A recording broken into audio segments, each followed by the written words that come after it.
ይሄም ጓደኛ ነው። እግዚአብሔር ያሳይ። ይሄ ቪዲዮ ሳትቆርጦ ነው የምትለቀው። አይሚን ከጎዳና አንስቼው ነው ወደዚህ ያመጣሁት። በጣም ሲቸገር አየውና ምናምን የእሱ ቤት ነው ይቀር በለኝ። ፍቅረኛ የማታውቃቸው በጣም ብዙ ነገሮች ጓደኛ ነው የሚያውቃቸው። ወይኔ ወይኔ ምንድነው ድምፁ?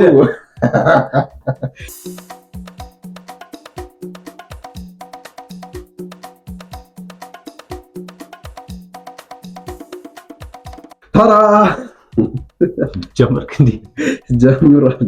ጀምሯል። አዲ የወገኛው አቡቱ ቤተሰቦች እንደምን እስከ ዛሬው ማለት በሰላም ቆይታችሁ ደረሳችሁ?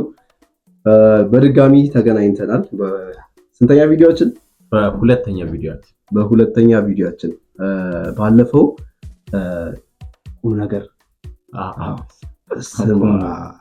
እኛ ራሱ ስናየው እንዴ ምን እሺ ምናምን የሆነ ሀገር ምን ቀይር እኮ ነው ምን መስለው ኢየሱስ ዲ ብለን ምናምን አስበው እንዴ ባንዲራው በዚህ እኔ ባንዲራ ነበር የለበስኩት ምናምን በቃ እኚህ ልጆች የሀገር ፍቅራቸው እየተባለ ነበርና ሁሌ እናለዝበው ዛሬ እናለዝበው ግን አይ ሁሌ እንደዛ አይደለም። የዛኔ መሸጣ ነበር የአርበኞች የድል ቀንም ስለነበር ነው መሰለኝ ጠዋትም አክብረ ነው ስለመጣን በቃ እዛ ሞቲቭ ላይ ሆነ ነው ቪዲዮም የተሰራው።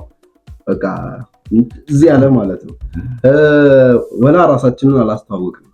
ያ አይ ቲንክ ድባቡም ራሳችንን እንድናስተዋወቅ አልፈቀደልንም። ዛሬ ራሳችንን አስተዋውቀን እንጀምራለን። እኔ ራሴን ላስተዋውቅ፣ ራሴን ራሴን አስተዋውቅ። እኔ አዲስ አንተ እኔን አስተዋውቀኝ፣ እኔ አንተን ላስተዋውቅ። እሺ አቡቱ ወይም በኖርማል ስሙ ምንድነው የትምህርት ቤት ስሙ የሚባለው? በትምህርት ቤት ስሙ ታምራት። እኔ ደግሞ በቃ አዲስ እንትን ምንድነው የአርት ሰው ወግ ይጽፋል፣ ግጥም ይጽፋል። ከዛ ባሻገር ምንድነው የሰው ግጥም ያነባል በብዛት። ወይኔ ይሁንና ይሄ ልጅ ደግሞ ባልደረባዬ ነው። አይሚን ከጎዳና አንስቼው ነው ወደዚህ ያመጣሁት። በጣም ሲቸገር አየውና ምናምን ከጎዳና አንስቼው ወደዚህ አምጥቼዋለሁ። ቤት እንዳለ የእሱ ቤት ነው ይቀር በለኝ። እና አዲ ምን አይነት ሰው ነው? ጎበዝ ከምላቸው ከማውቃቸው ምርጥ ከሚባሉ አንባቢያን መካከል አንዱ አንባቢ ነው።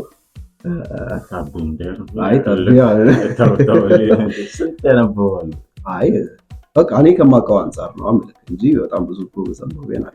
እኔ ከማውቃቸው አንፃር ግን ጎበዝ የተባለ አንባቢ ነው። እውቀትን ለማግኘት የማይፈነቅለው ድንጋይ የሌለ ልጅ ነው። እና ደግሞ ወይኔ ምንድነው ድምፁ አለለም ይሄው በቃ አርጎ ጎሮሮውን አስጨንቆት ምናምን ነገር ተለማምዶ የሆነች በቃ ለማማር ያለች ድምፅ አለችው። ትንሽ ይሞዝቃል ምናምን ነገር አዲስ ትንሽ ያንጎራጉርልናል አንዳንዴ ሲሰለቸን ሲደብረን ምናምን አዲስ በሙዚቃ ፈታ ያደርገናል። ቡም አይ አንተ እቺ ነገር ፎርም እናርጋት እንዴ እግዚአብሔር ደስ ትላለች። ስንጀምርና ስንጨርስ በየመሃሉ እንዲያደረግን ይሰለቻቸዋል። በቃ ስንጨርስ ያው ከዛ ልባለን አንገደፍን። ልባለን አይ እባክህ በእናትህ ልብ እንኳን አንተ ሊኖር ይችላል። እኔ ምስተወኝ የአዲስ ልብ ከተወሰደ ሰንበት ተብሏል። እናውራ እንዴ? አንተ ሌላ ፕሮግራም አለን እኮ ዋናው ፕሮግራም እንዴ ረሳ ነው። ወደ ዋናው ፕሮግራማችን ወደ ቁም ነገሩ ስንመለስ ዛሬ ምን ኢሹ ላይ ልናወራ ወሰንን? እኔና አዲ ጓደኝነት ከጀመረን ስንት ጊዜ ሆነ? አልሞስት ወደ 4 ዓመት። ጓደኝነት ከጀመረ ሌላ ነገር እንዳታስቡ ደግሞ አያረጉትም አይባልም እኮ። አይ ማለት ነው በቃ ጓደኛሞች ተዋውቀን ጓደኛሞች ከሆነን ትንሽ ጊዜ አመታትን አስቆጥረናል። ኪነት ቦታ አይደል የተዋወቅ ነው ፕላስ ኪነት ባብና በጎ አድራጎት ማህበር አይ ቲንክ 2012 እንደዛ አካባቢ ተዋውቀን አታስታውሳለህ? በነገራችን የመጀመሪያ ጊዜ ቲያትር ቤት ስገባ አሰሪ ሆኖ ያገኘሁት እሱ ነውና ምንም ሙቀት ሳይኖረው ነው በቃ ያሰራን የነበረው። ገባው ጫማ አውልቅ አለኝ ቁም አለኝ 2 ሰዓት ሙሉ ነው ያስቆምኩኝ። እግዚአብሔርን አረሳ አለማወቅ ግን አንዳንዴ ልትጫወትብኝ እንኳን ፈቅዶልሃል። ነው እኔም እኮ ያየዋትን ትንሽ ያነበበ ትልቅ ችግር አለበት አይደለ? ትንሽ እውቀት አለችኝ ከተለያየ ቦታ ትንሽ ያገኘዋል። በቃ እሷን ነው አፕላይ እና 2 ሰዓት ሙሉ ማስቆም ምን ይሉታል? አይ እግዚአብሔር በነገር ላይ እኔ አሁን ቲያትር ቤቶች ላይ ምናምን እንዲህ ፎርማል የሚሆኑ ነገሮች አይመቹኝም። እግዚአብሔር እንዴ ሶጣ እኮ ነው ጠልቼ እኮ ነው የወጣሁት። ምን አይነት የሆነ በቃ ተፋጀን የሆነ አመት ላይ ምናምን ተፋጀን። ብቻ የሆነው ሆነና እግዚአብሔር ፈቅዶ እስካሁን ድረስ በጓደኝነት ቆይተናል። ዛሬ እንደውም የሆነች ወግ አለች፣ አንድ የጻፍኳት ወግ አለችና ጓደኝነት ላይ ነው። አዎ ጓደኝነት ላይ የተመሰረተች ወግ ናት። እውነተኛ ታሪክ ላይ ቤዝ ያደርጋል። እሱን ላንብብላችሁና ከዛ በኋላ እንቀጥል አይሻልም? ደስ ይላል። እሺ። ውልደታችን በሐይቅ ዳርቻ ነበር። የዝቅተኛ ቤተሰብ ልጆች ነበርን። መዳዳት ጨርሰን በሁለት እግር መሯሯጥ ጀመርን። ከሐይቁ ዳርቻ ያሉ ቡሽ ድንጋዮችን እየፈጨን ጭቃ እያቦካን ሐይቅ ላይ እየዋኘን ጀልባ እየቀዘፍን አሳ እያጠመድን ቁርሳችንን ፌሌቶ ምሳችንን ጦቅ እየበላን አሸወጋኝ እኔን ወጋኝ እየተባባልን ከነቂጣ መነጽራችን ተጉዘን ፊደል ቆጥረን አደግን። ከማን ጋር? ከቦቼ ጋር። ቦቼ በቀለም ውበቱ ደከም ያለ ቢሆንም ህይወትን መምራት ላይ ከኔ ላቅ ይላል።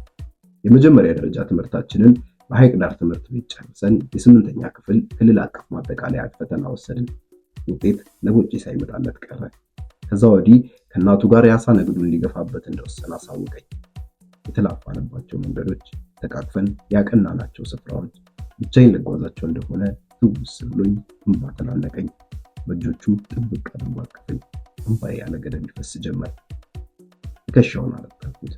በመዳፎቹ ከጉንጮቼ ላይ እንባዬን እያበሰ አንዳንዴ ትምህርት ቤት ስትሄድ ሸኝቼክ እመለሳለሁ ብሎ ፈገግ እያለ እንባው ዱብ ዱብ አለ። ተቃቅፈን ተላቀስን። ዘላለም እንለያይ መሰለን። የሆነው ሆነና አዲሱ መንፈቅ ዓመት ጀመረ። የፈረቃ ተማሪ ስለነበርኩ እረፍት በመሆን ቀን አብሬው አሳ ለማስገድ እሄዳለሁ። እሱም ስራ በሌለው ሰዓት እስከ ትምህርት ቤት ደጃፍ አድርሶኝ ይመለሳል። የሁለታችንም አባቶች ካረፉ ዓመታትን አስቆጥረዋል። እኔ ለቤታችን 3ኛ ልጅ ስሆን ቦቼ የእናቱ አንድያ ልጅ ነው። ፍቅራቸው እጅግ ያስቀናል። እናታቸው ያረፈችባቸውና እናታቸውን የማያውቁ ልጆች ቦቼንና እናቱን ዓለምን ሲያዩ የናፍቆትና የብሶት እንባ እንዳነቡ ነው። እንኳን እናቴ ሞታ ይቅርና ከእናቴ ጋር ሆኜ ሳያቸው ራሱ ያስቀኑኛል። እንዲህ እያልን እኔም የቀለም ትምህርቴን ቦቼም አሳ ቤታቸውን ከፍ እያደረግን ሄድን። የ12ኛ ክፍል መመዘኛ ፈተና ጥሩ ውጤት አምጥቼ ስለነበር አንደኛ ምርጫ ያደረኳት ያደግኩባት የተወለድኩባት የኖርኩባት ሐዋሳ ከተማ ዩኒቨርሲቲ ነበረች። ሐዋሳ ደርሶኝ ትምህርቴን ጨርሼ የህግ ባለሙያ ሆኜ ወጣሁ። የህይወት አጋሬንም እዛው ከዩኒቨርሲቲው አገኘው። ከመኖሪያ ቤታችን ዩኒቨርሲቲው ራቅ ስለሚል እንደ ልብ ቤት እየተመላለስኩ አልነበረም ትምህርቴን የተማርኩት። አብዛኛውን ጊዜን የመማሪያ ሃንዳውት ኮፒ ማድረጊያ ገንዘብ ያጥረኝ ስለነበር እንደ ልብ አስቸግረው የነበረው ቦቼን ነበር። እኔ መማሪያ ክፍል ውስጥ ተቀመጥኩ እንጂ ቦቼ ነበር የተማረልኝ። ታዲያ ከልጅነት እስከ እውቀት ለአንድ ጊዜ ተጣልተን ማናውቅ በሰርጌ ቀን ቦቼን የምወደውን ያህል ጠላሁት። ቦቼ አንደኛ ሚዜ ነበር። ድንኳን ውስጥ እድምተኞች ሞልተው በስተቀኝ ያለው የአንደኛ ሚዜ ወንበር ክፍት ነበር። በየመሃሉ ስደውልለት እየመጣው ነው ከማለት ውጪ በቦታው ሊገኝ አልቻለም ነበር። እኔ ሰርግ ምን አስበልጦ እንደቀረ መገመት አቃተኝ። ደስታዬን ለማደፍረስ የተላከ ሰይጣን መሰለኝ። እያብከነከነኝ ላለፈ ላገደመ ሁሉ ስጋውን ሳብጠለጥል ነጋ። አረፋፍጄ ወደ ቤታቸው ሲሄድ ትላንት ሙሉ ቀን ዝግ የነበረው ቤታቸው በሩ ወለል ብሎ ተከፍቷል። ዘልዬ ገባው። የለበስኩት ነጭ ጥበብ ደንገዝገዝ ያለውን የቤቱን ብርሃን ፈካ አደረገው። ቦቼ ፊት ለፊት ተቀምጧል።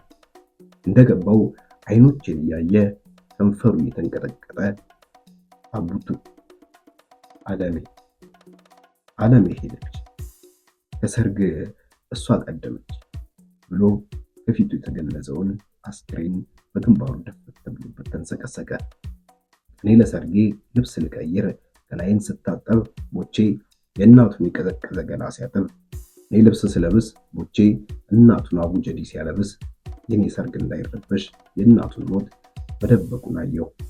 እጄ የተንቀጠቀጠ ወጣሁኝ፣ ወዴት እየሄድኩ እንደሆነ አላውቅም ይላል። እውነተኛ ታሪክ ነው። አዎ ሙሉ ለሙሉ ሳይሆን ይህ የምታውቁ ከሆነ እዚህ እኛ ሰፈር ጀርባ የሆነ ጊዜ ተፈጥሮ ነበር፣ ሰርግ ነበርና ጎረቤት ናቸው እና አያቱ ነበሩ ያረፉትና እንደ ንጋቱ ሰርግ ሲሆን ማታ ላይ ነበር አያትየው ያረፉትና ከዛ ሰርጉ እንዳይረበሽ ብሎ ለማንም አላሳወቅም ነበር የአያቱ ምራት እና ሰርጉ ካለፈ እንደ ንጋታው ነበር በሰርጉ ማግስት ነው ያሳወቀው አያትየው እንዳረፉ ነገርና ያንን ታሪክ ሰምቼው ነበርና አንሻክሱ ነበር።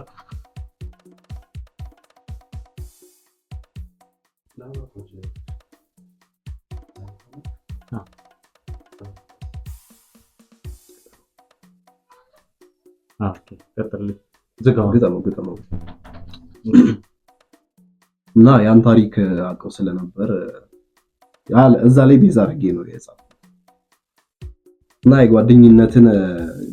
ጓደኝነት በዚህ ልክ እንዴት ነው? አሁን ላይ ምን ታስባለህ ስለ ጓደኝነት? እኔ እንደውም ግሎባላይዜሽን እና ሶሻል ሚዲያው አቢዩዝ ካደረጋቸው ነገሮች ውስጥ አንዱ ጓደኝነት ነው ብዬ አስባለሁ። ጓደኝነት እንደውም በዚህ ዘመን ጥቅም ላይ ተመስርቷል ብዬ ነው እያሰብኩ ያለው። አሁን ላይ እንደ ታላላቆቻችን ይመስላል የኛ ጓደኝነት ዘላቂ ምናምን ይመስላል። ኢቭን እንኳን ሚዜ እንኳን ሲመረጥ ጥቅም ላይ ቤዝ አድርገው እንጂ የልጅነት አብሮ አደግ የወንድምን ያህል መተሳሰብ ምናምን እሱም መሰረት አድርጎ አይደለም። እና እኔ ጓደኝነት እንደውም ጥቅም ላይ አሁን ላይ ተመስርቶ ነው ጥቅም ላይ የተመሰረተ ጓደኝነት ነው ያለው ብዬ ነው የማስበው። እንደዛ እየበዛ መጥቷል። እንዴት ነው አሁን ታላላቆቻችንን ስታይ ቅድም እንዳልከው የኔ ሲስተር አሁን አለች ከልጅነት ጀምሮ እኔ ነፍስ ሳላቅ ነው ጓደኞች የነበሩት 6 መሰለኝ በቁጥር 6 ናቸው። እያንዳንዳቸው ሲያገቡ 5ቱ ነበሩ ሚዜ የሚሆኑት። አንዷ ስታገባ የአንደኛዋ ሚዜ 5ቱ ናቸው። የ6ቱም እንደዛ መጨረሻ ያገባቸው ሲስተር ነች እና የሲስተር ሚዜዎችም እንደዛ ነበሩ። ይቻላል እንደዛ ማለት ሳቅ ያገባ ሚዜ መሆን አይችልም ነበር ነው። እነሱ አሁን በጓደኝነት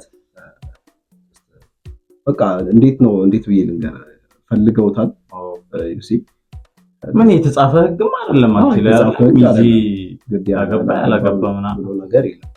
ጀስት እዚህ ጋር ጥይት ቢኖረኝ በሳ ነበር የመላጥ ልጅ አስር በር ይከፍታል ይዘጋል። እግዚአብሔር ነው በምን አይነት አዘብ ውስጥ እንደምናሳልፍ ማሳያ እንዲሆን ይህ ቪዲዮ ሳትቆርጦ ነው የምትለቀው። አራይንማ ቆርጣለሁ። ይሄም ጓደኛ ነው። እግዚአብሔር ያሳይ። ይሄ ጓደኛ ነው። እግዚአብሔር ነው ጓደኛ ነው። እየሰማ ከሆነ ተሰርዛል ከጓደኝነት ማለት አንተ ድሮም ሰው ሲሳካለት አይወድም አፈር ያስበላል። ደግሞ ፊቱን አይተከዋል። አየህ ጓደኝነት በእርግጠኝነት እኔ ስለሚዜ ምናምን ስንል ሌላ ሚዜ አዘጋጅቷል። ለዛ ነው እንደዛ ነው የሚሆነው። የሚያገባም አይመስለኝም። ማራብሽ ከዚህ በላይ እነሱንም ለማናዘቅ እና ጓደኝነት ትልቅ ዋጋ ሊከፈልለት የሚገባ ነገር ነው። እንደውም እኮ ብዙ ጊዜ ምንድነው እናትህ አንተን የምታውቅህን ጓደኛ ከሚያውቅህን ያህል እናትህ አታውቅህም አይደለ? ብዙ እናትህ ማታውቅልህን ነገር ጓደኛህ ያውቀዋል። በዛው ልክ ደግሞ ኢቭን ሚስትህ እንኳን ፍቅረኛ የማታውቃቸው በጣም ብዙ ነገሮች ጓደኛ ነው የሚያውቃቸው። ጓደኛ መስታወት ነው እንደምንለው። እያንዳንዱን ነገራችንን ጓደኛችን ነው የሚያውቅልን እና ለዛ ለጓደኝነት እስከምን ድረስ ዋጋ ሊከፈልለት ይገባል? ጻፉልን። ኮሜንት ላይ እስኪ አስቀምጡልን። ምንድን ነው እናንተ ፐርስፔክቲቭ ከጓደኝነት አንፃር? እንዴ የዛሬ አውዳችን ምን ሆነ ማለት ነው? በእናጠቃላይ ጓደኝነት ሆነ ማለት ነው። አዎ ጓደኝነት እስኪ ማሳረፍ ሙጫ ነገር አረ ማዘጋጀት አለብን። አዎ የዛሬ ፕሮግራማችን ይሄን ይመስላል። እስከ በሳምንት ስንት ቀን ነው ለቀው? በቃ ስለዚህ ቀጣይ ዛሬ ምንድን ነው? አርብ ነው አይደለ? አዎ የሰኞ ሰው እንደዚህ እናድርገው። የዛሬ ፕሮግራማችን ይሄን ይመስላል። የሰኞ ሰው ይበላል ባይ በቃ እንዲያርም ይላል። ከዛ የዛሬ ፕሮግራማችን ይሄን ይመስላል። የአርብ ሰው ይበላል እንዲያርም ይመስላል። እሺ ለዚህ አንተ ገንዘብ የለም ቀስ እያልን እናስተካክላለን። እንደ ደበረ ያልኩት የዛሬ ፕሮግራማችን ይሄን ይመስላል። ሰኞ ሰው ይበላል። የዛሬ ፕሮግራማችን ይሄን ይመስላል። የሰኞ ሰው ይበላል። አዲስ አንተ በል። ኦኬ የዛሬው ፕሮግራማችን ይሄን ይመስላል። የሰኞ ሰው ይበላል። መልካም ጊዜ። ላይክ፣ ሼር፣ ሰብስክራይብ ምናምን እያደረጋችሁ ይመቻችሁ። ቴንክ ዩ። የመጀመሪያ ቪዲዮ ላይ ኮሜንት የጻፋችሁልን ላይክ ያደረጋችሁልን በጣም እናመሰግናለን። በእናንተ ላይክ እና ሼር ምናምን ኮሜንት ግፊ ሁለተኛ ቪዲዮ ላይ ደርሰናል። በጣም እንደው ከዚህ በኋላ እንዲናረጋለን። እሺ መጀመሪያችንን በእናንተ ላይክ እና ምናምን ግፊ 140ኛ ቪዲዮ ላይ ደርሰናል ለማለት ያብቃል። አሜን።